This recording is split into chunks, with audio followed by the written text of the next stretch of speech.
14वीं JPSC गड़बड़ी के मामले में ईडी की एंट्री हो चुकी है। 14वीं जेपीएससी पीटी परीक्षा समेत अन्य परीक्षाओं में हुई गड़बड़ी को लेकर ईडी ने ईसीआईआर दर्ज कर लिया है। ईडी ने सीआईडी में दर्ज एफआईआर संख्या 16/26 के आधार पर ईसीआईआर दर्ज की है। मनी लॉन्ड्रिंग एक्ट के तहत ईडी ने ये दर्ज की है और ईसीआईआर ईडी जांच के दायरे में परीक्षा धांधली में आर्थिक लेनदेन से जुड़े हुए पहलुओं और संभावित मनी ट्रेल पर जांच जो है इसमें की जाएगी। तो सीआईडी में दर्ज एफआईआर के आधार पर अब ईसीआईआर जो है वो जेपीएससी गड़बड़ी मामले में इस वक्त होती हुई नजर आ रही है और ईडी की एंट्री हो चुकी है इस पूरे मामले में। ओम प्रकाश हमारे साथ इस वक्त जुड़ गए हैं ज्यादा जानकारी के साथ। ओम प्रकाश, जेपीएससी गड़बड़ी केस में अब ईडी की एंट्री से क्या अलग होने वाला है, क्या निकलने वाला है, क्या फायदा होगा?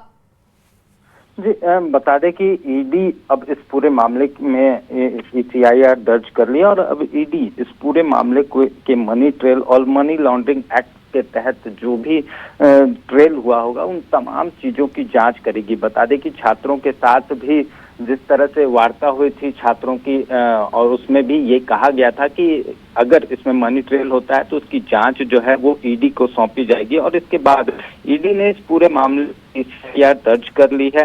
फिलहाल ईडी केस अनुसंधान करेगी और तमाम जो डॉक्यूमेंट्स हैं जो सीआईडी के पास, झारखंड सीआईडी के पास, उन डॉक्यूमेंट्स को भी हासिल करेगी। इसको लेकर पत्राचार भी किया जाएगा और तमाम डॉक्यूमेंट्स के आधार पर ईडी की जांच आगे बढ़ेगी। मामले में अब तक 19 आरोपियों की गिरफ्तारी हुई है और इन 19 आरोपियों से भी ईडी की टीम पूछताछ कर सकती है। तो साथ ही बता दें कि जो भी लोग जांच के दायरे में हैं वो भी अब ईडी के रडार पर आएंगे और इन तमाम जो मनी ट्रेल हुआ है, जो भी कॉन्स्पिरेसी हुई है, उन तमाम चीजों की जांच जो है वो ईडी की टीम कर सकती है। तो ऐसे में जो परीक्षा से गड़बड़ी से संबंधित जो भी धांधली हुई है उन तमाम चीजों की जांच ईडी के द्वारा की जाएगी। तो देखना होगा कि इस जांच में किस तरह से ईडी की टीम आगे बढ़ती है और क्या कुछ तथ्य जो है वो आने वाले दिनों में और सामने आ पाते हैं। बिल्कुल, तो आर्थिक लेनदेन के पहलुओं की जांच तेजी से होती हुई नजर आएगी और मनी ट्रेल पर जांच जो है वो संभवतः इसमें दिखेगी, रफ्तार पकड़ती नजर आएगी। बहुत बहुत शुक्रिया ओम प्रकाश इस जानकारी के लिए।